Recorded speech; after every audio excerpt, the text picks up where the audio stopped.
My name is How Karen long have you been Myers. taking these two I'm together? 41, About 3 and I work weeks. part-time as an accountant in Boise, Idaho. Why? People always say Something I'm wrong? lucky, my husband, Dr. Nolan Myers, is a cardiologist admired by everyone at the hospital. The kind of man people describe as calm, dedicated, wonderful. But for over a year now, I've been living with headaches, a numb left shoulder, sudden waves of panic, and an exhaustion so heavy Nolan keeps dismissing as nothing more than midlife stress. He prescribes supplements, low-dose sleeping pills, and tells me, "Stop scaring yourself with Google." I tried to believe him.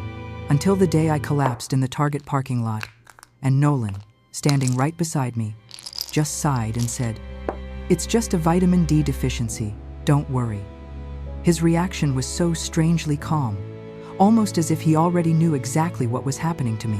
Before we continue, tell me where you're watching this story from, and hit follow on my channel. We believe life never has just one chapter, and sometimes the most important one begins at the very moment you think you've run out of options. Now, back to the story. I used to think my life was boring in the best possible way. Quiet cul-de-sac, PTA emails, half-finished knitting projects on the couch. I did part-time accounting from home, balanced budgets, clipped coupons, made sheet pan dinners, and packed Nolan's lunches in those glass containers he liked because plastic leeches endocrine disruptors. Nolan Myers, my husband of 15 years, was the opposite of boring. Cardiologist at St. Luke's Medical Center. Panel speaker at heart health seminars. The guy who organized neighborhood BBQs and reminded everyone to get their cholesterol checked. People at church called him Golden. Nurses adored him. Patients sent thank you cards with hand-drawn hearts. He used to put his hand on the small of my back at those parties, lean down, and say things like, "I don't know what I'd do without your stability, Karen. You keep me grounded." Everyone thought that meant I was lucky. For a long time, I thought so too. About 18 months before everything blew up, I started to feel off. It was small at first. I was just tired. Not "I need a nap" tired, but a bone-deep heaviness that made my limbs feel like damp sandbags. I chalked it up to my early 40s, perimenopause, whatever buzzword the internet was using. Nolan would tap a few keys on his laptop at the kitchen island, then say, almost clinically, "Your labs last year were excellent. You're just hitting that fun decade where hormones start to act up." 12 months before the truth came out, the headaches started. They were dull and persistent, like someone had put a vise around my skull and kept tightening it one click at a time. My left shoulder, especially right where the bra strap sat, started to ache for no clear reason. "Posture," Nolan said, watching me rub the spot. "You're hunched over that laptop all day, and you sleep weirdly curled up. Here." He opened the cabinet, pulled out a bottle of magnesium glycinate, and set it on the counter. "Try this at night. Game changer." 9 months in, the anxiety arrived. Not normal worrying. I'd be unloading the dishwasher and suddenly feel my heart race as if someone had shouted fire. A random Target run would leave me sweating through my t-shirt, hands trembling, mind full of static. "Stress," Nolan said. "You've taken on too many clients, and you binge those health podcasts that make everyone paranoid. You need to step back. Let me take care of your health, okay? I do this for a living." 6 months before it all cracked, the symptoms stopped asking politely. I'd wake at 2 a.m., heart pounding, left arm tingling like it had fallen asleep and never quite woken up. Twice, my vision tunneled when I stood up from the couch, black creeping in from the corners until I had to grab the wall. "Classic midlife," he insisted. "Sympathetic nervous system overreacting. I see this in clinic every day." He said it so calmly it almost worked. Almost. Then one afternoon, 3 months before everything changed, I passed out in the Target parking lot. 1 second I was juggling paper towels and a family-size box of cereal, listening to Nolan talk about some abstract case on speakerphone.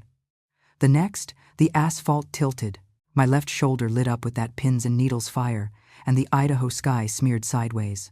I came back to myself lying on the ground, cold seeping through my jeans. A stranger crouched beside me, wide-eyed. "Ma'am, are you okay? Should I call 911? Nolan's shoes appeared in my field of vision, hospital clogs, speckled with something that looked like dried betadine. He must have walked out from the clinic next door. He didn't look scared.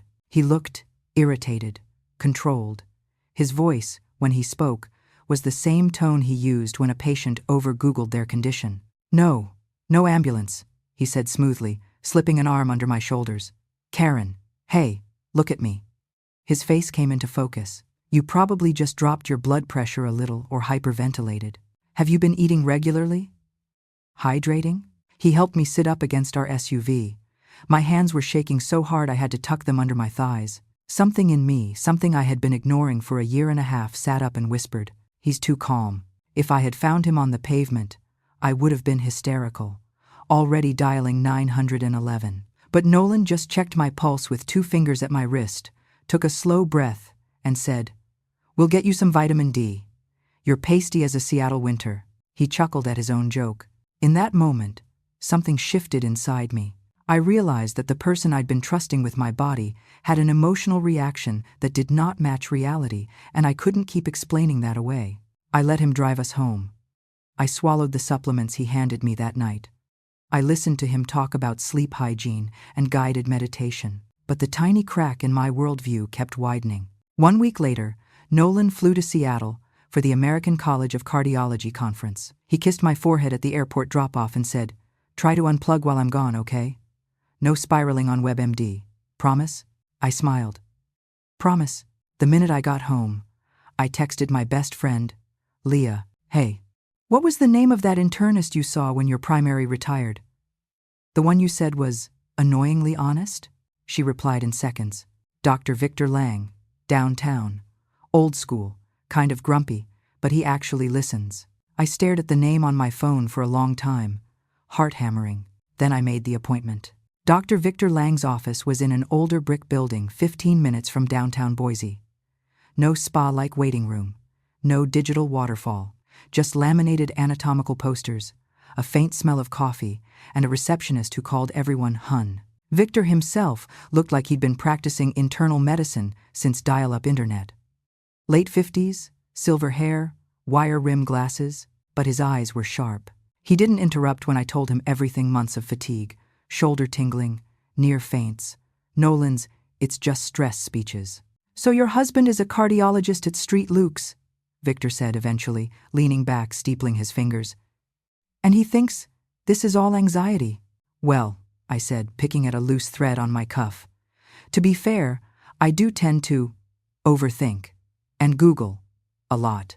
He gave me a look over his glasses. "Karen, you passed out in a parking lot. That's not a personality quirk." Something in my chest loosened at those words. Being believed felt like air after months underwater. He did a basic neuro exam, ordered blood work, checked my vitals. Then, when I mentioned the exact spot on my left shoulder that always felt wrong, he said, "Let's take a closer look at that." He rolled over a device that looked like a high-tech ultrasound wand attached to a tablet. "It's a multi-frequency soft tissue scanner," he explained, almost apologetic.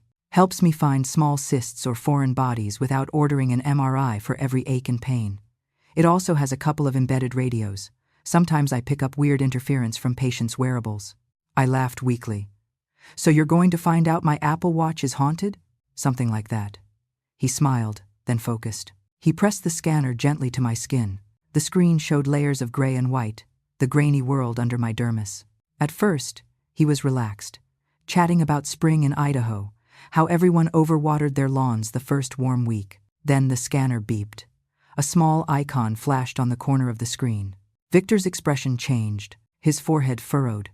He angled the scanner differently, moved a fraction of an inch, traced a small circle around the sore spot. The tablet chimed again. He stopped talking. The room went very quiet. I watched his jaw work, the way it had tightened. The light from the screen reflected off his glasses, hiding his eyes for a moment. When he finally looked up, there was something in his gaze that made my stomach drop. "What?" I whispered. "What is it?" He set the scanner down carefully, like it was suddenly heavier. "Karen," he said slowly. The scanner just picked up a persistent BLE signal. Bluetooth low energy. It's not a normal finding. I forced a laugh that sounded wrong even to my own ears. "You mean like from my phone?" "Your phone's on the counter." He nodded at it. "This is inside your shoulder." The room tilted for a second. "Inside?" "I'd like to get an X-ray," he said. His voice had dropped half an octave, the way I imagined Dr. Oakley's did when he saw Elaine's ultrasound. Right now. They're live today. I could feel my heartbeat in my throat as a tech walked me down the hall. The X-ray room was cold. I focused on the little red X of light on the wall while the machine buzzed overhead. Waiting in Victor's office afterward felt like waiting for a verdict. He put the film up on the light box with a click. There it was. A tiny, bright sliver under the skin of my left shoulder, no bigger than a grain of rice. Too uniform to be a fragment or calcification. Too bright to be anything natural. I don't understand, I said. My voice sounded far away. What is that? Victor stepped closer to the image, arms crossed. For a long moment, he didn't answer. Then he turned back to me, his face composed but his eyes sharp. It appears to be a micro-implant, he said quietly. Probably a BLE beacon. They're used in some clinical research to monitor physiological signals, heart rate variability, stress responses, that sort of thing. I shook my head. No. I've never had anything implanted. I'd remember. Have you ever had surgery on that shoulder? No. Any kind of orthopedic procedure, trauma, bullet wound? His attempt at humor fell flat. I swallowed. No. He pulled my chart a little closer. When was the last time you were under general anesthesia? Images flashed. Hospital ceilings, the cold bite of an IV, Nolan's reassuring smile. The only time was 7 years ago, I said slowly, when I had an upper endoscopy. At a research clinic, Nolan recommended. He said their equipment was better than the hospital's. Victor's gaze sharpened. Was it a standard endoscopy? Or part of a clinical trial? I don't know.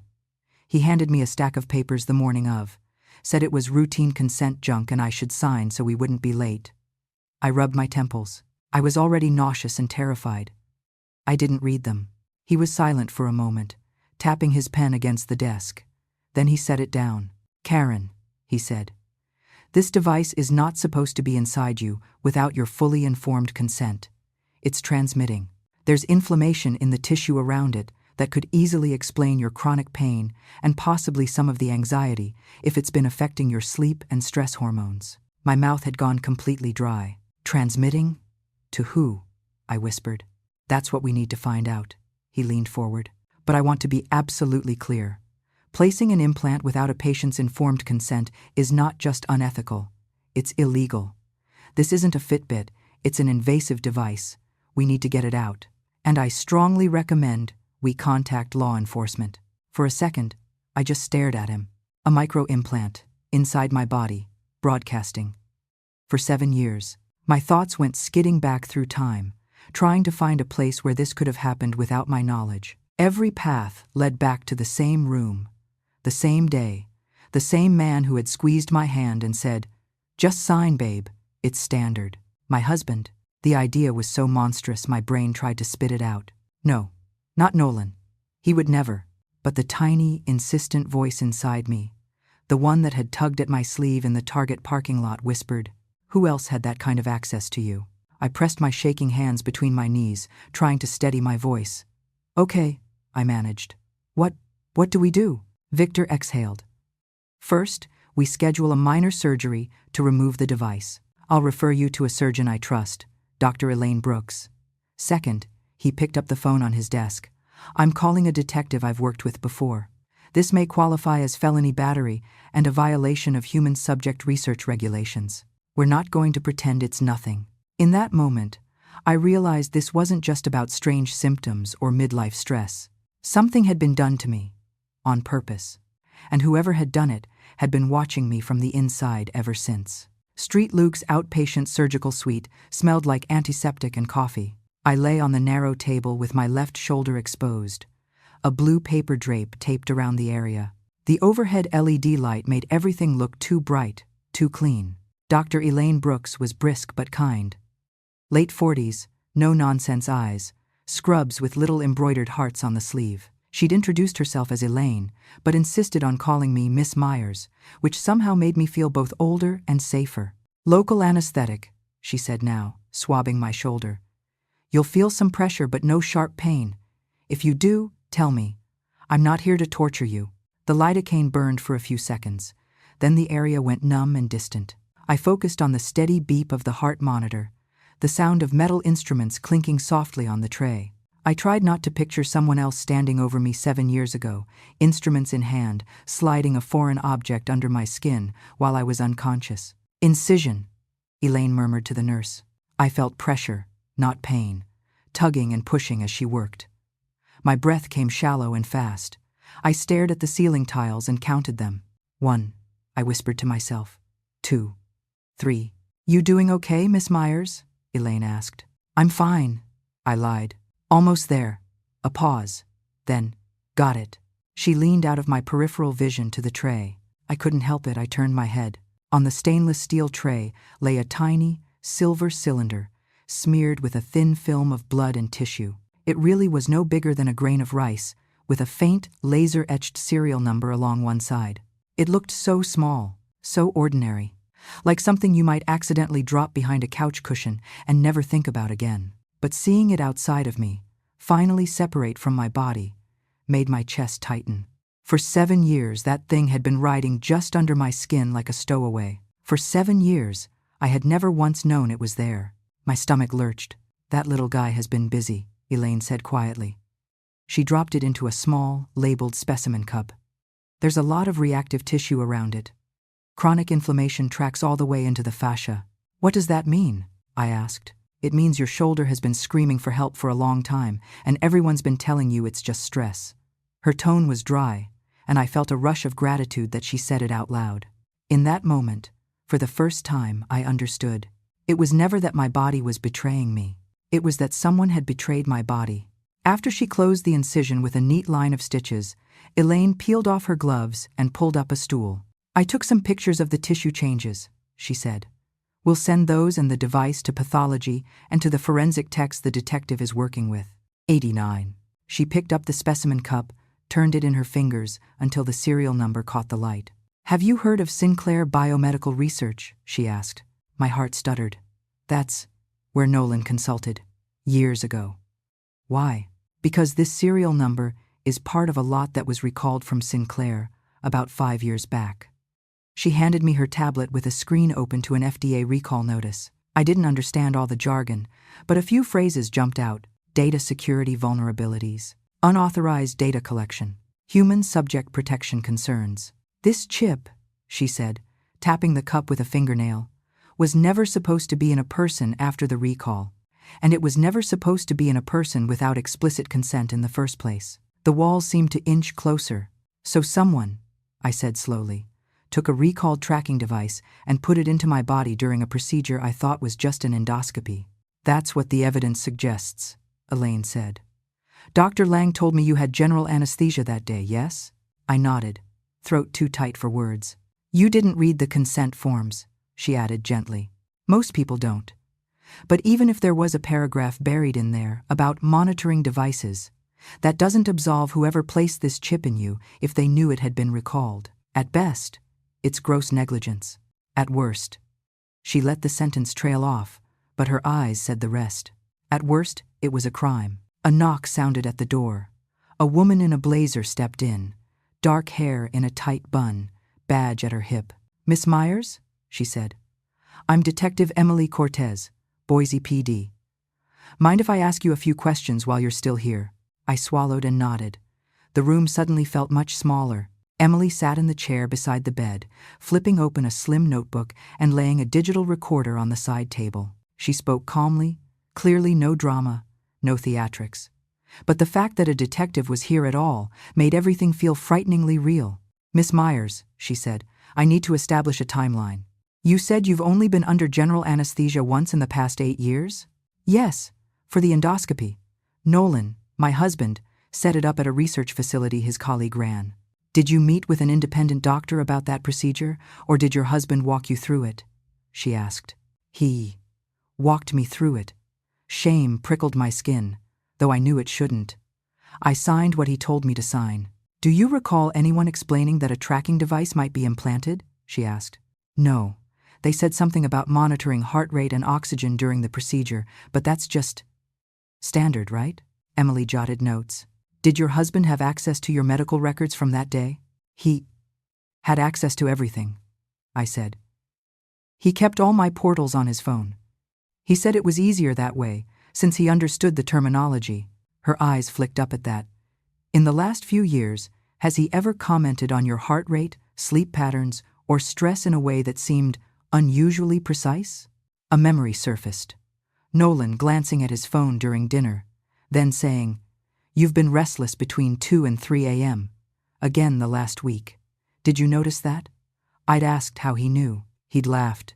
"You talk in your sleep and flop around like a fish." End quote. A different memory. Him predicting I'd be too tired after a certain work call to attend Leah's birthday party. "You always spike after social things," he'd said. "Let's just not push it."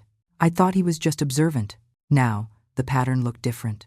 "He always seemed to know," I said slowly.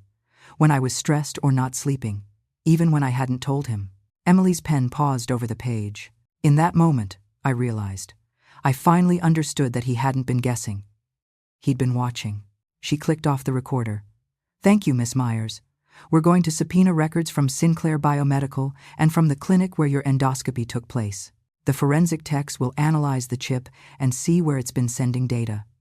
From what Dr. Brooks and Dr. Lang have told me, we may be looking at violations of federal research regulations and HIPAA, as well as criminal battery." My head spun with acronyms and legal phrases. Behind them, one question pounded like a drum. Why? Why would my husband do something like this? Emily stood. "For now, focus on healing from the surgery.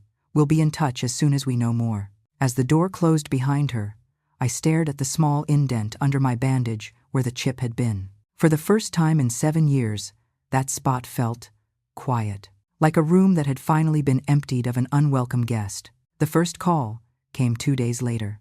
"Miss Myers, this is Detective Cortez." I was at the kitchen table with an ice pack on my shoulder, ignoring the casserole someone from church had dropped off. Harper's coloring books back then, she was still my cousin's kid. Not mine, were stacked on the counter from her last visit. "Yes?" I tried to keep my voice steady. "We pulled old server data from Sinclair Biomedical," she said. "Their IT was sloppy, which for once helps us. The chip we removed from your shoulder has a unique device ID. That ID shows up in their historical logs." My fingers dug into the ice pack. "And?" "I-30. And," she continued, "for the first 3 years after your endoscopy, that ID regularly transmitted data labeled Subject K17 to an admin account on Sinclair's internal dashboard." "K for Karen?" I asked weakly. "Could be. Could also be a coincidence," she said, though her tone suggested she didn't believe that. "The admin email for that account, however, is not a coincidence." A pause. "It's registered to n.myers@sleuxresearch.org. I weigh." For a second, all I heard was the hum of the refrigerator. "Nolan," I whispered. "I'm sorry," Emily said. Her voice softened a fraction. "We're also seeing API calls from a custom app linked to that account. Location pings, heart rate variability metrics, cortisol estimations via heart rate and movement proxies. The volume of data suggests that whoever set this up monitored you fairly extensively." The world wobbled around the edges. I pressed my free hand flat on the table to anchor myself. He always wanted data," I murmured, more to myself than to her. "He tracked his steps, his sleep, his macros. I thought it was just biohacking." "From a legal standpoint," she said, "placing a device without informed consent and pulling physiological data through it is a violation of 45 CFR 46 federal regulations on human subject research. If he tied any of this to publications or grants, he's in even deeper trouble." I think it mine. My stomach turned. "So what now?" "Now we get a warrant to search his office and your house," she said. "In the meantime, I need to ask, in the last 15 years, has Nolan ever tried to influence your perception of your own mental state? Suggested you were unstable, forgetful, over-emotional?" I laughed, a short, bitter sound that surprised both of us. "Every day," I said. Then, quietly, "He told his girlfriend I was losing it, didn't he?" There was a brief pause on the line. "Miss Myers," Emily said carefully, "do you have reason to believe your husband has another relationship?" I pictured the way he'd hidden his phone sometimes, the late emergency consults, the faint smell of perfume that wasn't mine on his jacket twice last year. All the tiny things I had filed under, "I'm being paranoid." "I don't know," I said. But I wouldn't be surprised anymore. When we hung up, I sat at the table for a long time, staring at the condensation on the ice pack. For 15 years, Nolan had been the arbiter of reality in our marriage. If he said my symptoms were in my head, then they were. If he said a party would overstimulate me, I believed him. If he said I was spiraling, I tried harder to be calm. Now, perfectly documented logs said something different. I wasn't unstable. I was being managed. And the person doing the managing had access not only to my heart, but to the digital echo of its every beat. The day Emily served the warrant on Nolan's office and the Sinclair lab, she invited me to come along. "You're not required to be there," she said. "But sometimes it helps survivors to see that the system is actually moving." Survivors. The word made something in my chest wobble. But I said yes. Nolan's private office at Street Luke's was exactly what I expected. Clean, tasteful, controlled. Mahogany desk.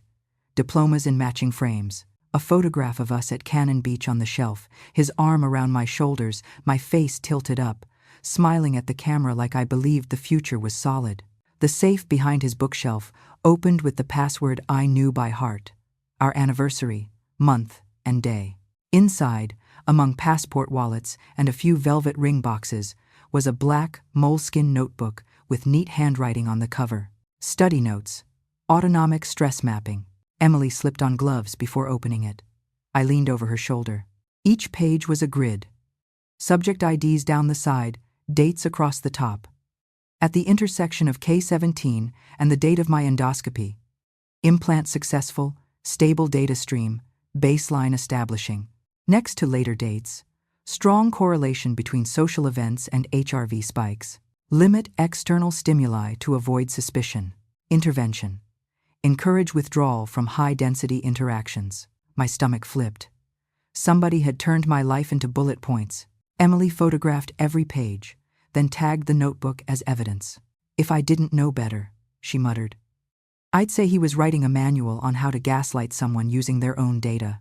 From the hospital, we drove to Sinclair's campus, a low, glass building with a manicured lawn and a parking lot full of Subarus and Tesla Model 3 seconds. Research techs in scrub pants and hoodies watched as uniformed officers wheeled in plastic evidence bins. Inside the lab, everything gleamed. Stainless steel benches, refrigerators with coated locks, centrifuges humming softly.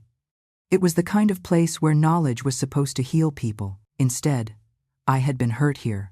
We were in the process of cataloging hard drives when a young woman stepped out from a side room, wiping her hands on a paper towel. She looked about 28.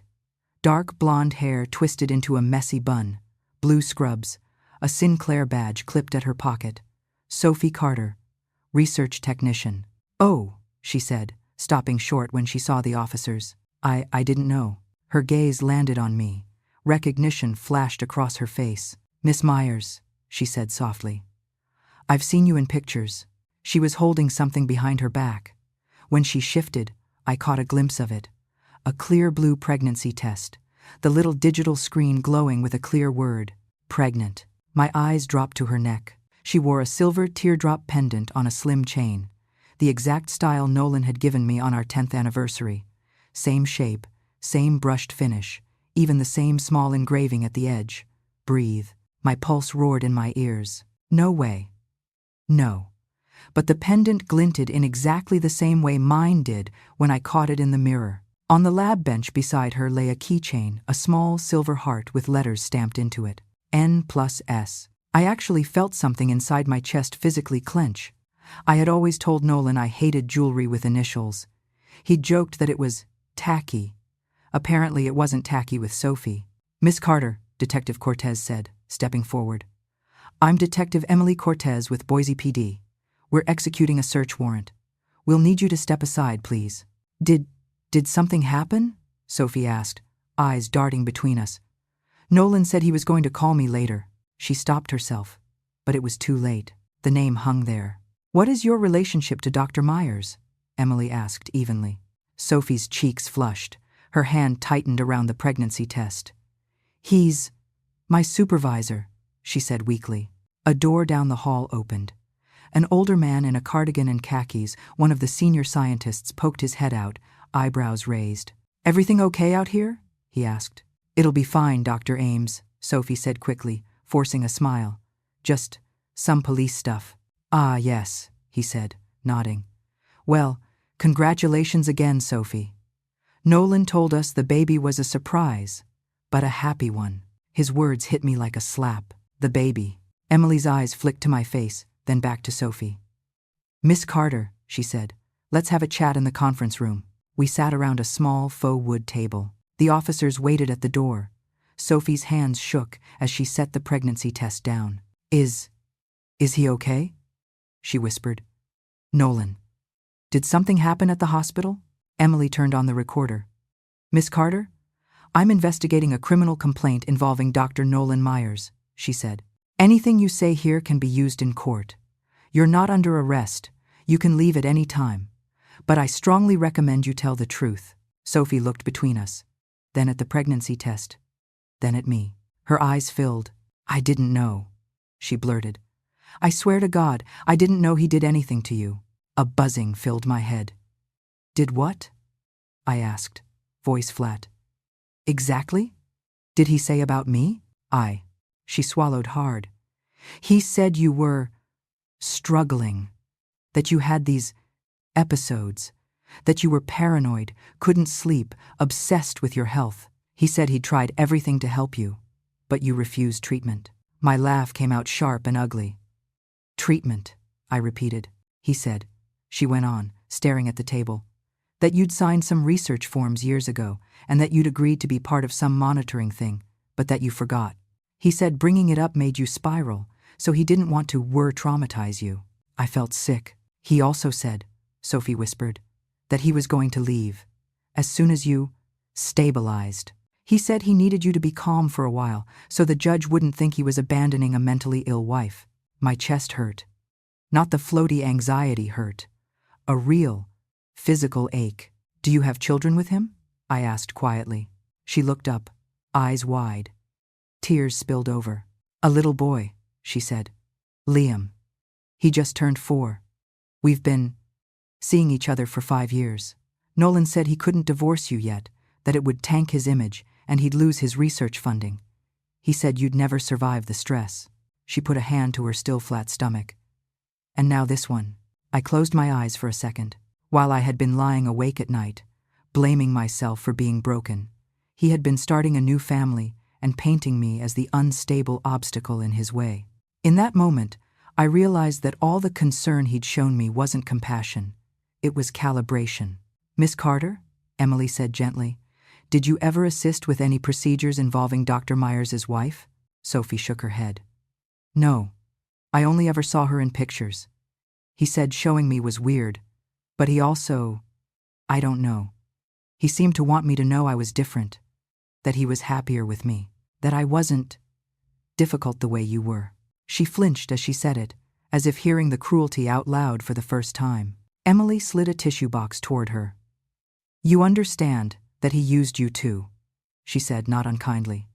"He took advantage of your age, your position, your feelings." Sophie nodded wordlessly, shoulders shaking. I watched her, my anger burning hot and cold at the same time.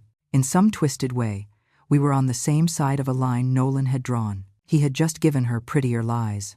That night, after Emily finished cataloging evidence at Sinclair, she and another officer came with me to the house. "I want digital forensics to image the drives in your home before Nolan has a chance to touch them," she explained. "If he hasn't already." To haben plays. The house smelled like lemon cleaner and whatever expensive coffee Nolan liked to order. A stack of journals sat on the kitchen table.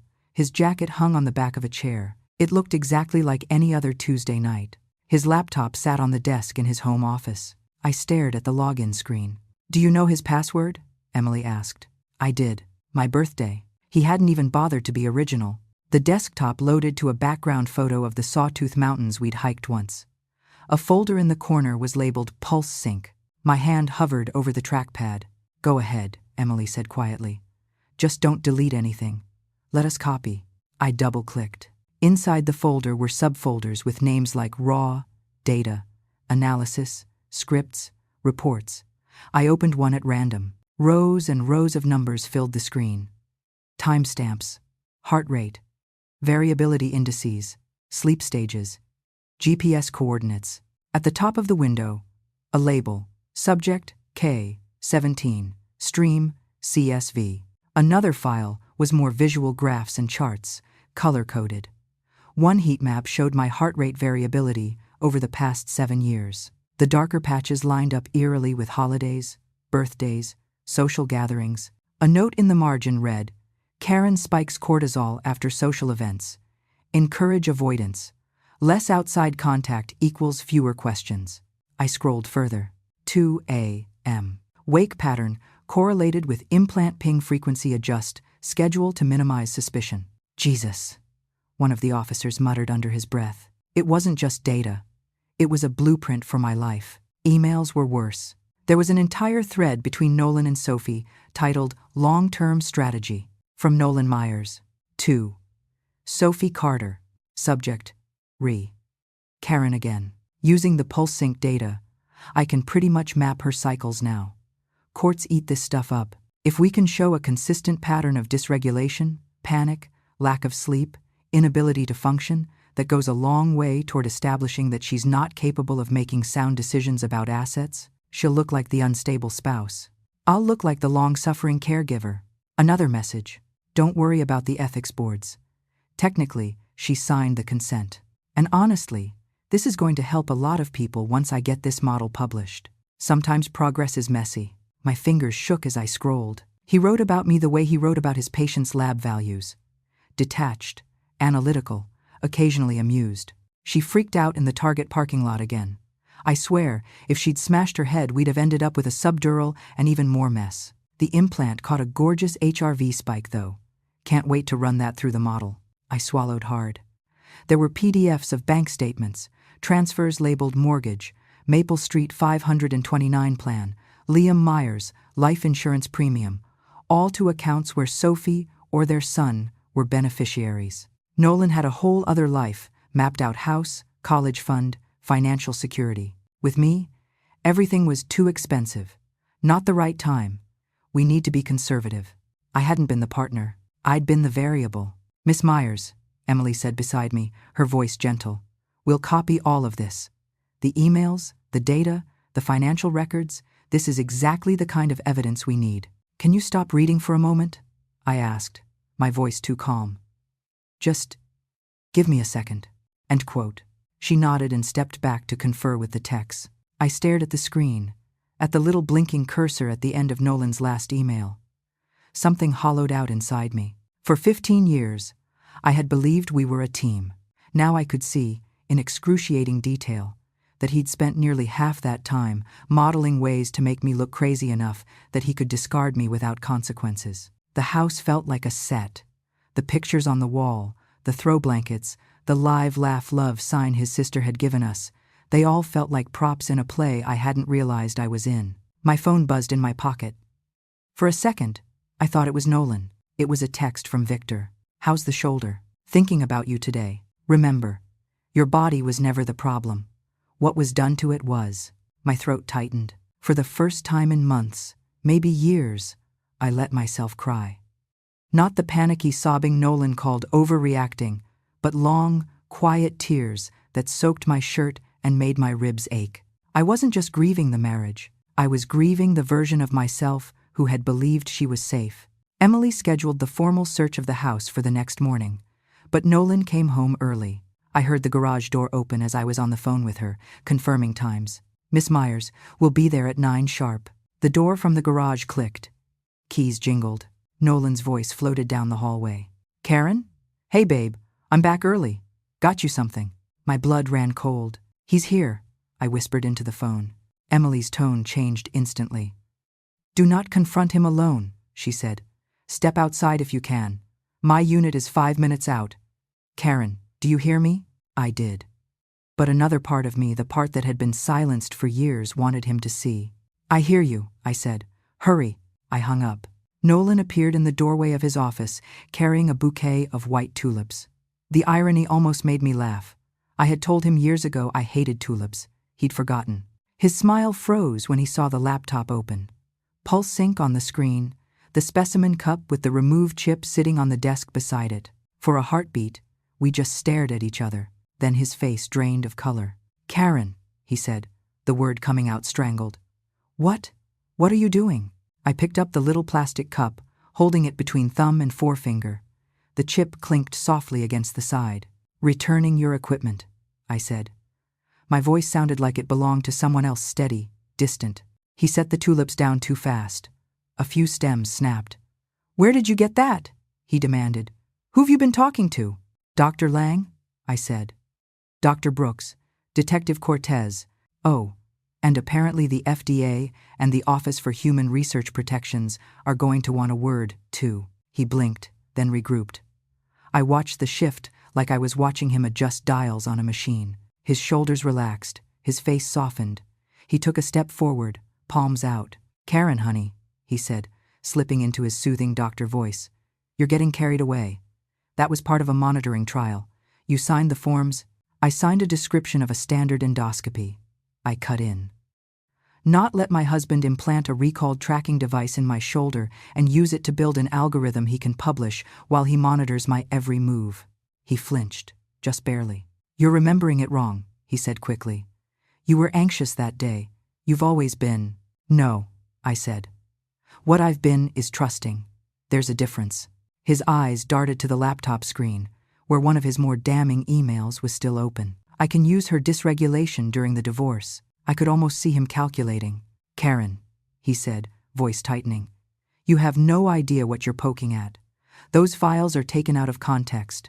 And accessing my work computer, reading confidential research communications, that's illegal. You could get me in serious trouble." A brittle laugh escaped me. "You think that's what's going to get you in trouble? It's—" He stepped closer, reaching for the specimen cup. "Give me that," he snapped, dropping the calm act. "You don't understand what you're doing." I jerked my hand back. "Don't touch me," I said. For the first time, he looked rattled. Really rattled. The mask was slipping. In that instant, I saw him clearly, not as the charming cardiologist, not as the man neighbors called Golden, but as someone cornered, dangerous, desperate to protect himself. There was a pounding at the front door. "Boise Police Department," a voice called. "Dr. Myers, open up." Nolan's head whipped toward the sound, his jaw clenched. "What did you do?" he snarled. "Who did you call?" "Ingrace." "People who actually believe me," I said. Emily swept into the office first, badge out. 2 uniformed officers flanked her. "Dr. Nolan Myers," she said, "tone all business. You're under arrest on suspicion of felony battery, unauthorized medical experimentation, violations of federal human subject research regulations, criminal misuse of protected health information, and fraud. You have the right to remain silent." "This is insane," he cut in, voice rising. "You're basing this on the delusions of a mentally unstable woman who's been spiraling for months." He pointed at me, eyes wild. "She's paranoid. She's been breaking into my files, obsessing over every little symptom." Emily didn't even look at him. "Anything you say can and will be used against you in a court of law," she continued. One of the officers took Nolan's wrists and snapped handcuffs around them. The sound was louder than I expected, metallic and final. "Nolan!" Another voice shrieked from the hallway. Sophie stood there, hair loose, eyes wide, one hand on her still flat stomach. She took in the scene, the handcuffs, the officers, the specimen cup on the desk, and went gray. "What's happening?" she gasped. "Nolan, what are they saying? You told me she was just—" She glanced at me, the words dying on her tongue. Emily turned, eyes narrowing. "Miss Carter," she said, "perfect timing. We'll need your statement down at the station as well."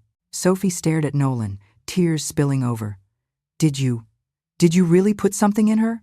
she whispered. "Without telling her?" He shifted, trying to move toward her, but the officer's grip tightened. "Sophie, don't talk to them," he said urgently. "They're twisting everything. They don't understand the science. This is all going to blow over if you just keep your mouth shut." She looked between us, the man she thought she loved, and the woman he'd been slowly destroying. "I thought she'd agreed," she choked out. "I thought you were helping her. You said she was unstable, that she needed monitoring so she wouldn't hurt herself. You said, her voice broke, you said I was the only stable thing in your life. I almost felt sorry for her. Almost. Emily's voice softened a fraction. Miss Carter, you can come with us now, she said. You're not under arrest, but you are a key witness. Cooperating is in your best interest. Sophie nodded jerkily, wiping her cheeks. Nolan twisted to look at me one last time. Karen, he said, chest heaving. You don't have to do this. I can get you the best psychologist in the state. We can frame this as a misunderstanding, a miscommunication in the trial paperwork. You'll destroy both our lives if you keep pushing this. I met his gaze. For years, those eyes had been my compass. Now, I saw only a man who had mistaken ownership for love. You already destroyed my life, I said quietly. What I'm doing now is rebuilding it. Emily nodded to the officers. They led him out, his designer shoes leaving faint marks on the hardwood floor. As the door closed behind them, the house was suddenly very still. Sophie lingered in the doorway, shoulders hunched. I'm sorry, she whispered, not quite meeting my eyes. I swear I didn't know. It's not weighted as. I studied her, this young woman who wore my necklace design, who was carrying the child Nolan wanted, who had believed the same carefully curated version of him I once had. How old are you? I asked. 28. He'd started with her when she was barely 23. You deserved better than to be someone's research assistant in their personal life, I said. So did I. Her face crumpled. What's going to happen to Liam? She whispered. To this baby? How am I supposed to tell them their father is this? I thought of the little boy I'd only seen in pictures, of the baby who would never know Nolan as anything but a face behind plexiglass and headlines. I don't know, I said honestly, but I do know this. You and I can choose to do better with them than he did with us. Emily cleared her throat gently. Miss Carter, we really need to go, she said. Sophie nodded, gave me one last broken look, and followed her out. When the door shut behind them, the house finally exhaled. I picked up Nolan's bouquet from the floor. The tulips had snapped at the stems. White petals lay scattered like confetti across the rug. Once, I would have swept them into a vase, tried to make the best of the mess. Instead, I carried them straight to the trash, dropped them in, and closed the lid. The sound was quiet, but it felt like a line drawn. The county courthouse looked different when it was your life on the docket. Reporters clustered on the steps, shoving microphones at anyone who looked even vaguely connected. Headlines ran phrases like, Cardiologist accused of chipping wife, digital gaslighting case shocks Boise, Nolan's colleagues from street. Luke's filled a row on one side, faces tight. I sat with my attorney at the front, hands clasped in my lap. My shoulder scar itched under my blouse. When they brought Nolan in, he looked smaller. Jail had stripped away the careful grooming. His hair was overgrown, his jaw shadowed, but his eyes still searched the room with that calculating glint. He didn't look at me. Judge Reynolds, a woman in her 50s with a reputation for not suffering fools, called the court to order. The prosecutor laid out the charges. Felony battery, unauthorized medical experimentation, violations of 45 CFR, 46, HIPAA criminal misuse of protected health information, and fraud. Each one landed like a hammer blow. Witnesses followed. Victor Lang testified first. He described in precise, accessible language how he'd found the BLE signal, what the X-ray showed, how unusual it was to find that kind of device in a patient without documented consent. I've worked with wearable tech in clinical settings, he said. None of it involves secreting devices under the skin of unsuspecting subjects. That's not medicine. It's tampering. Elaine took the stand next. She held up a blown-up photo of the chip, explained the chronic inflammation in my shoulder, described how long-term tissue irritation could contribute to sleep disruption, pain, and elevated stress markers. In my medical opinion, she said, this implant directly contributed to Miss Myers' symptoms. Calling that stress is like putting a nail in someone's shoe and telling them they just need to walk differently. Laughter rippled lightly through the gallery. Judge Reynolds banged her gavel once. This isn't a comedy club, folks, she warned. A forensic technologist walked the jury through the data trail. Device ID, API calls, admin accounts, logs going from the chip through my phone to a server registered to Nolan's work email. Metadata, timestamps, IP addresses, the digital footprint he'd left everywhere. Then came Sophie. She walked to the stand, visibly pregnant now, hands folded protectively over her belly. The murmur in the courtroom swelled. A judge's glare silenced it. "Miss Carter," the prosecutor said gently, "can you describe your relationship with the defendant?" She took a shaking breath. "We've been involved for 5 years," she said. "We have a 4-year-old son together. I'm carrying our second." "And what did Dr. Myers tell you about his wife's mental state?" he asked. "That she was unstable," she said, voice catching. "That she had episodes. That she fixated on her health and imagined symptoms. He said he'd tried to help her with a monitoring project she'd agreed to years before, but she'd become paranoid about it. He said if she found out, she'd accuse him of things he didn't do." She paused, eyes shining. "He told me she was dangerous to herself," Sophie whispered. "That monitoring her was the only way he could keep her safe while he worked up the courage to leave." "And did he ever mention putting an implant in her?" the prosecutor asked. "No," she said quickly. "He just said, monitoring.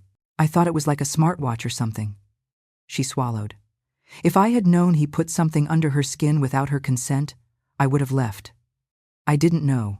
When it was my turn, my legs felt like they belonged to someone else as I walked to the stand. I raised my right hand, swore to tell the truth, then sat. The prosecutor asked me to start at the beginning, my marriage, my trust in Nolan, the slowly escalating symptoms, the way he dismissed every concern. He controlled all my portals, all my passwords," I said, looking at the jury. "If I tried to look at my lab results, he'd tell me I was catastrophizing. If I wanted a second opinion, he said I was insulting his expertise." Where I point. "How did you feel when you saw the implant on the X-ray?" he asked. "Like I'd just discovered a roommate living in the walls," I said. A few jurors shifted uncomfortably.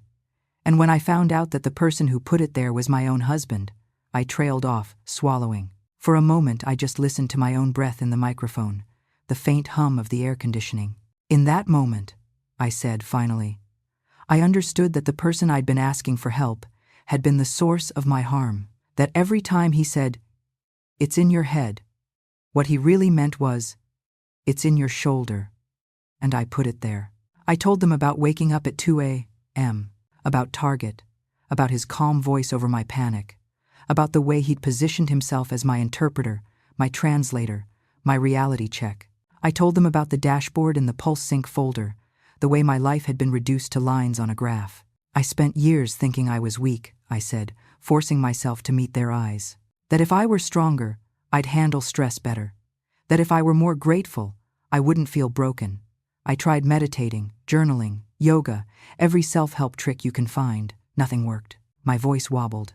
I cleared my throat. Now I know why. I was trying to heal a wound while someone kept quietly cutting it open from the inside. When I stepped down from the stand, my legs shook, but inside there was a strange steadiness. For once, my story hadn't been filtered through Nolan's voice. It had been mine. Nolan's attorney tried to spin the whole thing as a misunderstood research project.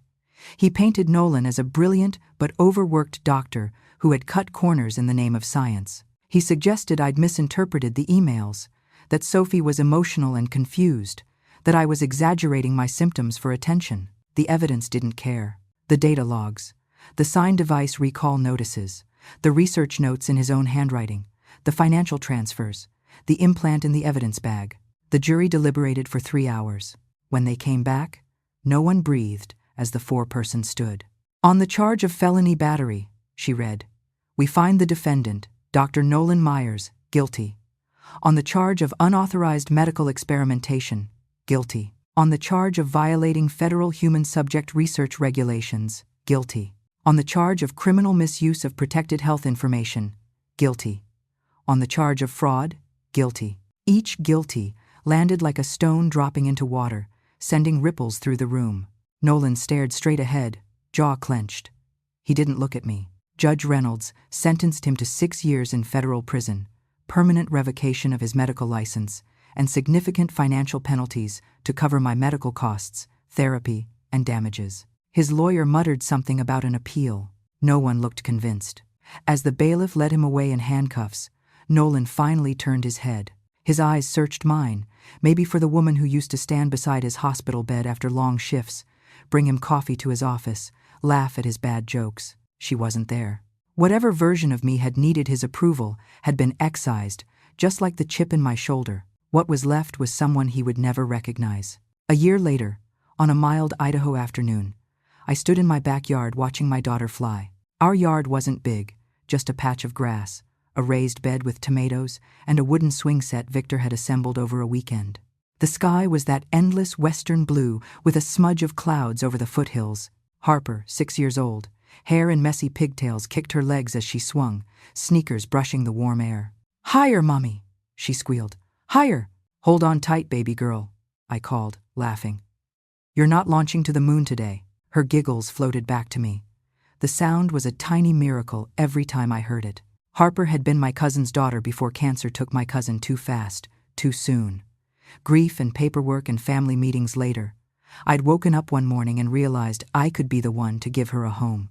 The first time she called me Mommy Karen, something in my chest cracked open and light poured in. Now, she just called me Mom.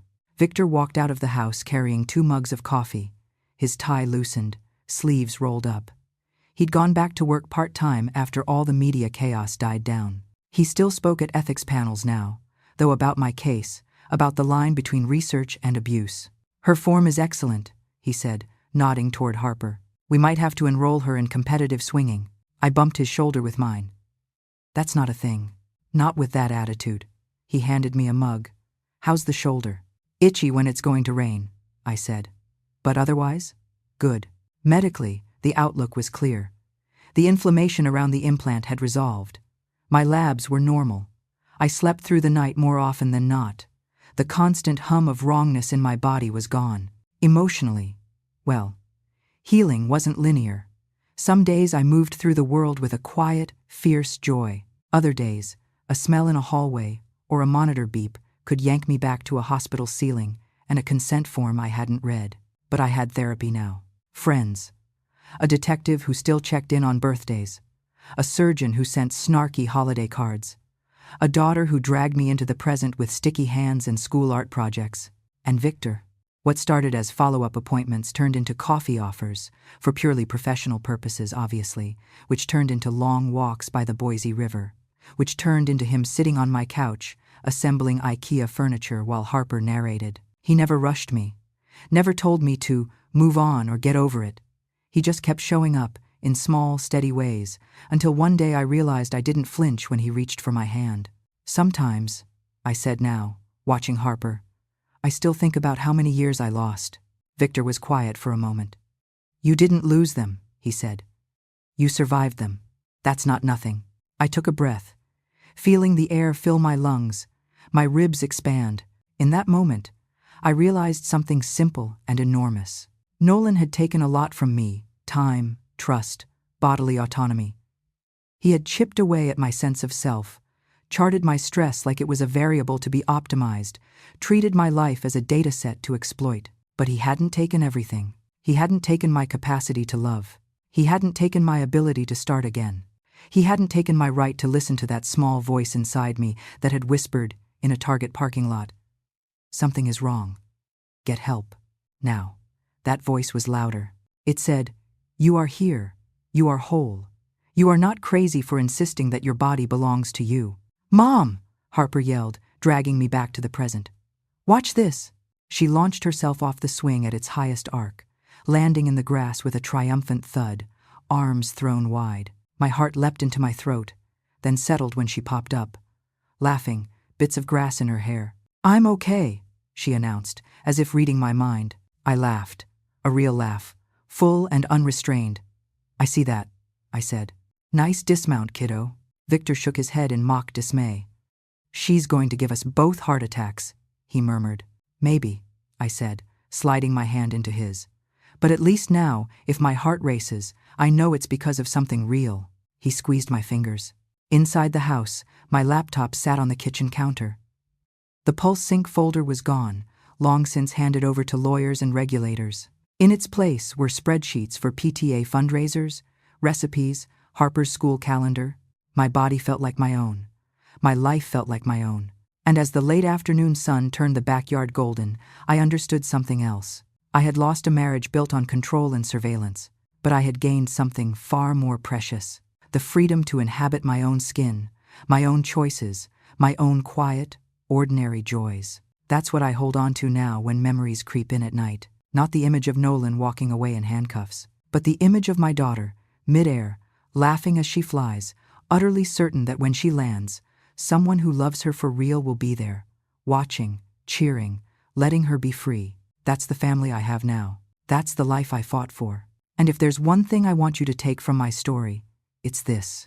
When something in you whispers, "This feels wrong," listen. Because your body is not a lab, your life is not a data set, and your intuition is not an overreaction.